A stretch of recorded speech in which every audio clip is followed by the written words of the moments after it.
Đọc những điều này giúp bạn mạnh mẽ hơn. Để bắt đầu bạn hãy nhớ bấm vào nút đăng ký để theo dõi và ủng hộ kênh nhé. 1.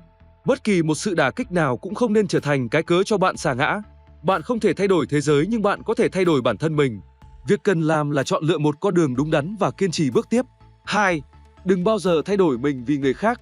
Nếu họ không thể tiếp nhận một con người nhiều điểm xấu là bạn, thì cũng không xứng để có được một con người với nhiều điểm tốt là bạn. 3.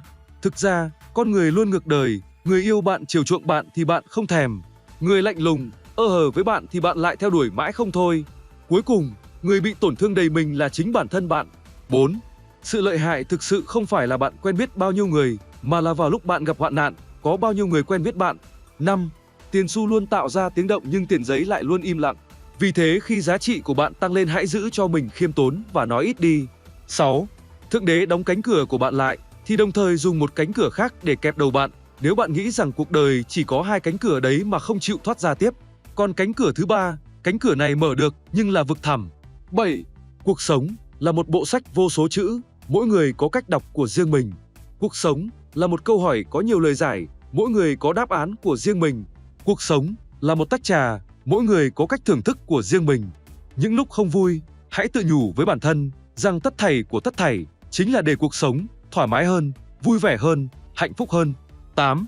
Có sinh sẽ có tử, song chỉ cần bạn vẫn đang có mặt trên đời này thì phải sống bằng cách tốt nhất. Có thể không có tình yêu, không có đồ hàng hiệu, song không thể không vui vẻ. 9. Người ta nghĩ sao về bạn không có liên quan gì đến bạn. Bạn sống thế nào cũng không có liên quan gì đến người ta. 10. Đừng tranh cãi với kẻ ngu vì họ sẽ kéo bạn xuống ngang tầm và dễ dàng đánh bại bạn bằng kinh nghiệm của họ. 11. Nếu hôm nay cuộc đời lừa bạn, đừng buồn mà khóc, vì có lẽ ngày mai và ngày sau nữa nó vẫn còn lừa bạn đấy. 12. Lưỡi không có xương nhưng cũng đủ cứng để có thể làm tan nát một trái tim. Vì vậy hãy cẩn thận với ngôn từ của bạn. 13. Giống như hoa dại, hãy học cách sinh tồn trong mọi hoàn cảnh khắc nghiệt nhất, ngay cả khi người đời cho rằng bạn không thể. 14. Nếu người khác tôn trọng bạn, hãy tôn trọng họ. Nếu họ không tôn trọng bạn, vẫn cứ tôn trọng họ, đừng để hành động của người khác ảnh hưởng đến nhân cách tốt đẹp của bạn.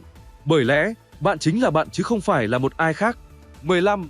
Đương nhiên không phải cứ cố gắng là sẽ thành công, nhiều lúc đem hết tất cả của bản thân ra rồi mà vẫn thất bại đấy thôi. Nhưng cái chính là thất bại rồi đôi khi lại học được nhiều hơn cả thành công, bởi thất bại mới biết nên dừng, nên cố hơn ở điểm nào. 16. Nếu như bạn mong đợi người đời sẽ tử tế với bạn chỉ vì bạn tử tế với họ, thì cũng giống như việc bạn trông chờ một con sư tử không ăn thịt mình chỉ vì mình không ăn thịt nó. Cuộc sống vốn dĩ không công bằng, hãy học cách thích ứng đi. 17. Kẻ khốn cùng nhất trên thế giới này không phải là người không có một đồng xu dính túi, mà là kẻ không có nổi một ước mơ. 18.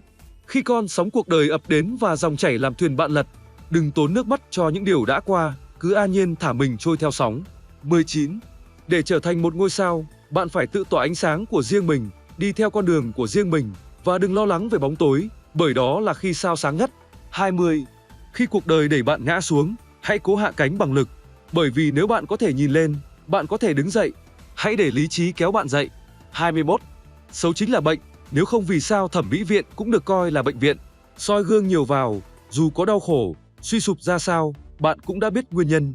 Đẹp thì ăn cũng được coi là dáng ăn đẹp, xấu thì chỉ được gọi là cái thùng cơm thôi. 22. Kiếm tiền là một loại năng lực, tiêu tiền là một loại kỹ thuật. Năng lực của tôi có hạn nhưng kỹ thuật lại rất cao. 23.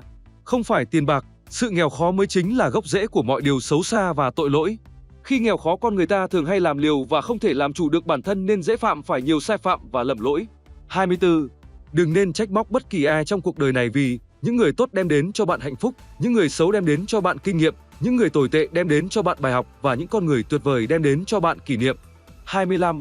Bạn có thể bị tổn thương nếu yêu một người một cách say đắm, nhưng đó là phương pháp duy nhất khiến con người bạn trở nên toàn diện. 26. Nếu bạn kiếm được nhiều tiền, nên làm nhiều việc thiện khi bạn còn sống, đó là một cách trả báo tốt nhất cho bạn. Xin cảm ơn bạn đã nghe và xem hết video này. Nếu bạn chưa đăng ký kênh bạn nhớ bấm đăng ký để xem những video mới và thấy hay thì nhớ like, chia sẻ cho bạn bè bạn cùng xem nhé. Hẹn bạn ở những video sau.